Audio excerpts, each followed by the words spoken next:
I'm gonna give you 4 ways to revise a scene or to fix a broken scene or just to explore how to write a scene differently. If you're gonna take the time to tell a story, then tell a story that matters. When you write a scene, you have in mind, or at least you should have in mind, the core story beats you need to execute that scene. Now, it might be one moment, like Jack finds out that Rose loves him, but it also might be several. Luke learns about the Force, Luke learns his dad was a powerful Jedi, Luke learns that Leia needs help, and Luke is asked to leave Tatooine. Now, it doesn't matter how many story beats you have in a scene, the 4 ways I'm going to show you to revise a scene, or more specifically to approach your revision, will all work as long as this statement holds true. Your story has to be solid and sound and working properly. Whenever you approach revising your script, the first part of revision is to make sure the story itself is working. So if you're just like gonna revise something, you've got this thing, you want to revise it, the first thing you have to do is make sure your story is working. Don't worry about fixing anything else. Make sure your story is sound and solid, that you've included all the story beats you need for the story to make sense and to track from beginning to end. Because if you don't have that, and if your story isn't working, okay, you don't need to be doing scene revision. You need to be doing story revision and fixing the story. Too many writers, though, want to start messing with scenes before they fix the story problems. And here's the thing. You can revise the scenes all you want, but it's not going to solve your story problem. You have to address the story first, and then you can dive into fixing scenes. So if you don't know if you have a solid story or not, well, you got to figure that one out. If you don't understand story or what makes a story work and why, you need to take some time and learn. Now, I do have some links below that can help you with that if you're interested or if you need help. And if you're trying to fix scenes and you haven't yet addressed the story elements that need fixing, none of what I'm about to show you is going to help you. Along with that, before you try to rework a scene, make sure you know what the story and the character beats are in that scene that you must keep. You can revise and change anything as long as you aren't removing a story beat or a character beat that you need for your story to work. And these 4 strategies that I'm going to show you are ways to approach revising scenes that will not alter your story or your character arcs in any way, but they will alter, possibly radically alter, the scene itself. So you have to make sure you know what the story and character beats are for each scene before you revise it, because you don't want to accidentally eliminate a story or character beat during revision or modification of your script. And before we jump into it, I want to make one last mention about something I'm doing for January, which is this. I'm wanting to talk with 50 of you about your screenwriting journey. Where are you at? What are some things you're wanting to learn? What are some goals you have for this year? And if you have some time to spend talking with me over Zoom, there's a link below for 30 minutes with Jake, and you can choose a time that works for your schedule. I've thoroughly enjoyed my conversations with those of you who have scheduled a call, and I've still got a few slots available, at least as of recording this. So if you're willing to help me out and take a little bit of time out of your day, I would really appreciate it. And if you just want to support me and this channel, you can do that through Patreon, and I post my archive videos there, and there's a few other perks for patrons. And everything you do, from supporting me on Patreon to liking, subscribing, commenting below, all of that, it does help me out, and I'm so thankful that you're doing those things, because in doing them, you have helped grow this community to over 800 subscribers. I mean, how cool is that? And you know what's cooler? Revising and reworking scenes. One of my favorite things to do in the writing process. So if you're asking me what are some of my favorite things, I really do like revising and reworking scenes. That's one of my favorite parts. And for you, revising and reworking scenes is something that you have to learn to become proficient at if you're wanting to master the craft of screenwriting. And one way to practice is to take a scene that you've written and rework it. So I'm going to walk you through the process quickly, and then I'm going to show you 4 different ways to rework a scene. And I recently posted a question on my channel because I wanted to craft a scene with ideas submitted by you. And I got some interesting responses, but I ultimately decided to go with an upstanding family man who wants to hide the body of an intruder that he's just killed and is interrupted when his young daughter gets out of bed. The first step before revising any scene, as I've already kind of mentioned, is to identify the story and character beats required for the story and for that scene.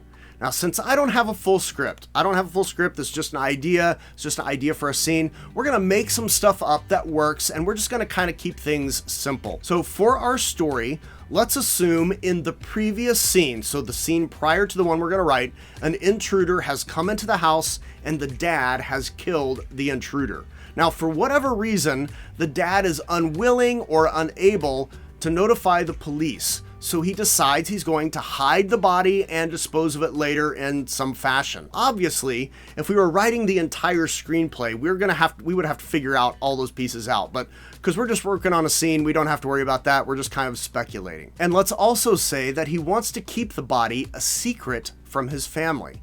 So for a character beat, we simply want to re-emphasize that the dad loves his daughter and the dad wants to protect his family. Okay, so those are the kind of the character beats. We've pointed out a couple of story beats, and we need some names. So let's go with Oscar for the dad, the daughter. Let's call the daughter Becca.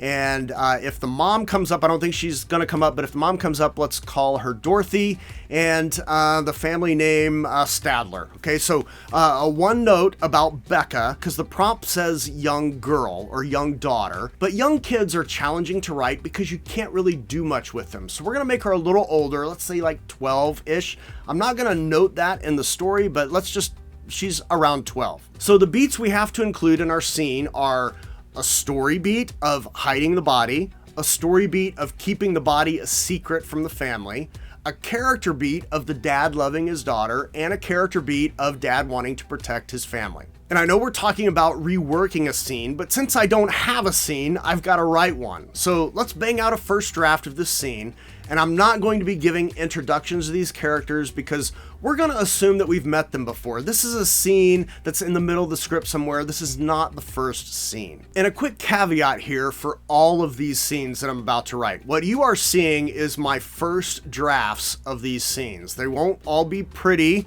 and I'm sure there's going to be some things that I am not going to be happy with if I were to go back to them, that I would want to tweak them further and change them and probably shorten them because I tend to write a little bit fat in my first drafts. But I'm showing you these examples as a how you can approach revision. So if there's a few errors, some fat dialogue, all that stuff, please overlook it. Or I guess if you really want to, you could light me up in the comments below. Totally cool. Here's the first draft of a scene about an intruder with dad trying to hide the body. Now, if you want to read through it, just pause the video as I scroll through. I'll put a countdown with 5 seconds or so before I stop scrolling, if that helps you.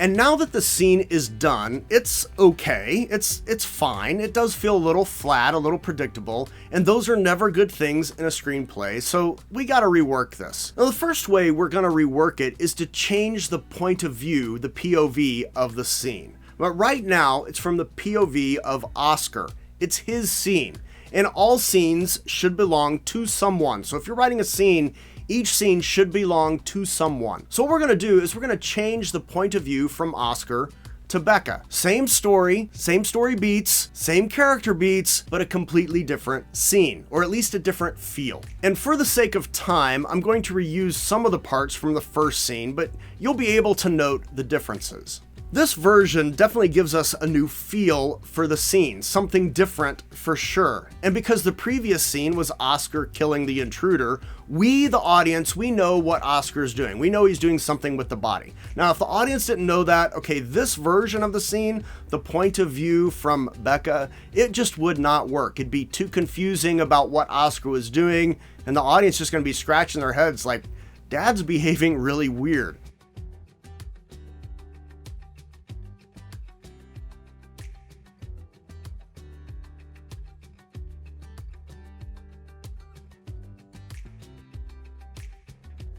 Another thing that happens with this revision is it raises the importance of the character of Becca. The audience is now going to assume that she will be more important to the story than she might have originally been, all because we gave her a scene. And while it might lighten the tone a bit, this version takes away from Oscar and what he's doing, and maybe we don't want that. But that's the case with this specific example. I mean, if you were to do a point of view swap for a scene in your story, you might have a different and more favorable result, especially if you were switching to the point of view of another important character in your story. And also notice we didn't change the story and the character beats. They are all still there, even though we've changed the point of view. Some lines of description we've changed, not too many. A bit of dialogue we've changed. Most of it's the same. It's just a different point of view. But for argument's sake and for learning, let's say we aren't happy with this version.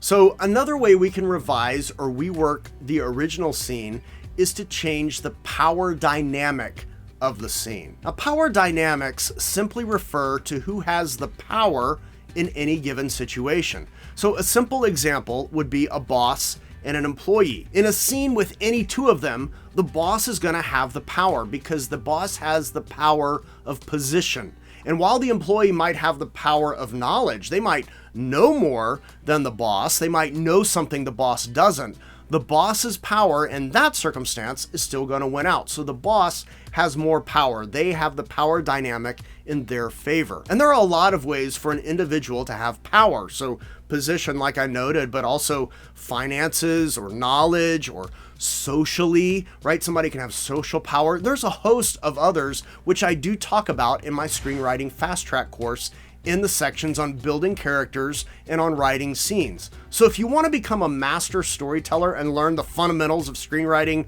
the right way and quickly, you should check out the Screenwriting Fast Track. A link for that is below. Now, in the case of our scene with Oscar and Becca, Oscar as the dad has the power. Okay, he's the parent, the one in charge.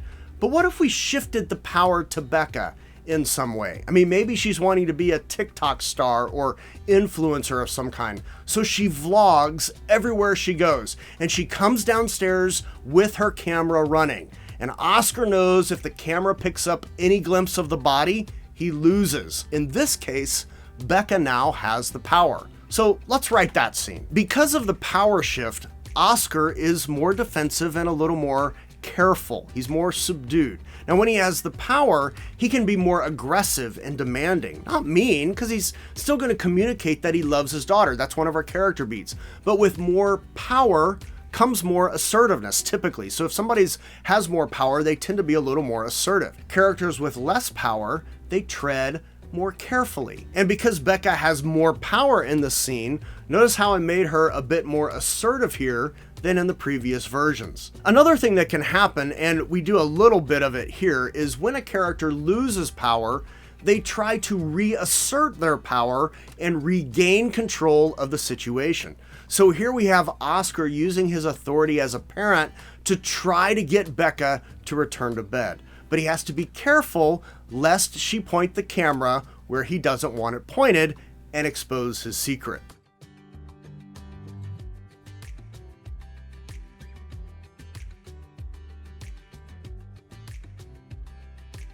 Something else to keep in mind with power dynamics is that often more than one character in any given scene feels like they have the most power in that scene, that they are the ones in control. So if you have a character with a lot of money and another character with a lot of position, both are going to think that they are in control, but only one of them really is. And you as a storyteller, you have to know which one. Power requires someone to be in control and someone to be controlled, in a sense. So when you look at your scenes, remember that only one character is in control, and consider what that scene might look like if another character actually had more power.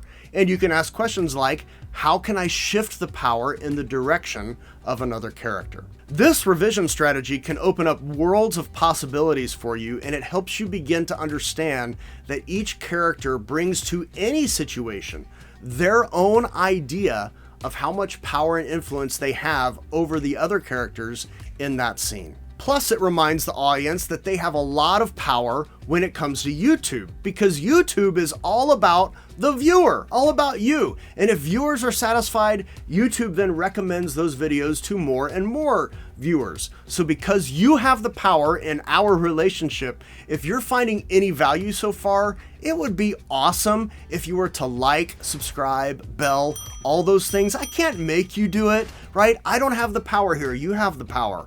And I would love if you would do those things, because doing those things help others find this channel. And even more than that, you could drop a comment below as to which of these 4 revisions that I'm covering is your favorite. Maybe even which revision option you're gonna try in your own story. So we've covered 2, so let's go on to the next one. For argument's sake, we're still not happy with our scene. And another way we can rework the scene is we can change the location. Now, location means 2 things: where and when. So if you change either the where or the when, or both, you are changing the location of your scene. In our case, let's just change the time of day. Instead of it being in the middle of the night, let's change it to the middle of the afternoon, and Becca has just arrived home from school. With it being daylight and much brighter, Oscar can't use the shadows to hide the body. He now has to be more active and interactive with Becca, keeping her focused on something else and on getting her out of the kitchen. In the versions of this scene where it's dark, we may not be too worried about Becca seeing the body, maybe a little, but not too bad. But with it being in the middle of the day, okay, Becca could easily see the body if Oscar isn't careful. And there's no hiding the blood that's on the floor. I mean, one of the things this does is it heightens the emotions of the audience. And the 2 emotions at play here are the 2 key emotions that drive every story: hope and fear. Now, we are hopeful that Oscar can hide the body, but we are fearful that Becca will see it. And now, because this scene is taking place in the daytime, our fears are heightened a little more because it should be easier for Becca to see.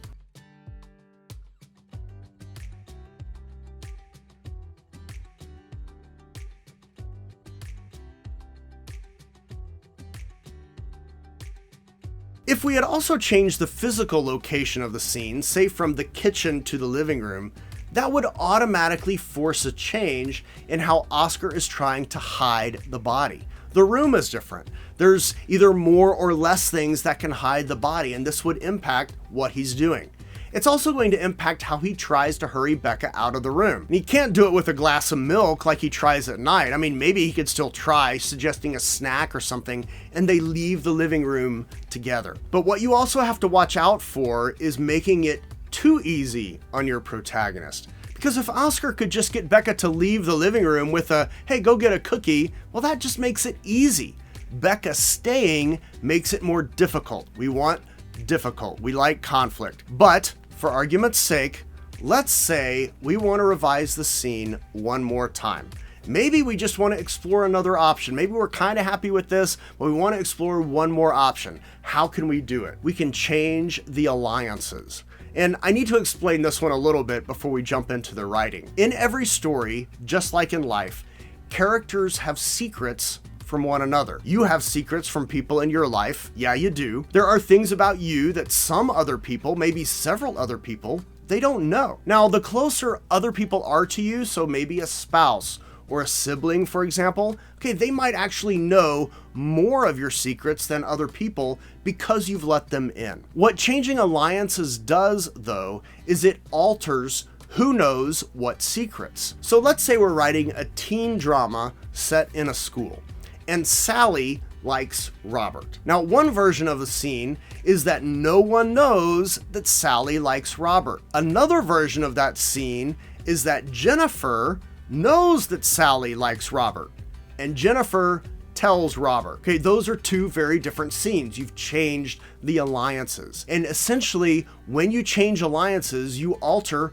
who knows what secrets, either by that character telling them, or the other character just finding out, or by just having that character know all along and the audience isn't even aware that that character knows. Now, to make changing alliances work within a revision, you can only change the alliance of characters who are not supporting characters or the protagonist. So we've got 4 characters, right? We have the protagonist, we have supporting characters, string characters, background characters. If you're gonna change alliances, you can't do it with the first 2. You can't change the alliance of a protagonist, you can't change the alliance of a supporting character. You can only change the alliance of string characters. The reason is, if your supporting characters suddenly now know secrets about the protagonist, it will more than likely impact your story and the story beats. And we don't want to change the story. We like the story as it is. We want the story to remain intact. And usually, secrets and the revealing of those secrets are turning points for the relationship between protagonists and supporting characters. But a string character can become a confidant of the protagonist without it negatively impacting the story. String characters can keep a secret throughout the entire story, and it won't impact the story much at all. And it's easy to modify a string character if you need to do this or to just fill a little hole. So in our scene with Oscar and Becca, Oscar is our protagonist of the story, and Becca is more than likely a string character. So let's alter the alliance a bit while still keeping all of our story and character beats intact. One of the benefits of characters having secrets from other characters is it creates opportunities for both more drama and emotional moments, while at the same time allowing for more opportunities of humor along the way. Plus, if the audience doesn't know that the string character is aware of the secret, it becomes a moment of surprise for the audience when we learn the string character actually knew all along, which heightens our satisfaction even more. In this case, we learn that Becca is aware of Dad's problem and is helping him so Mom doesn't find out. Plus, it makes the scene just a little more fun.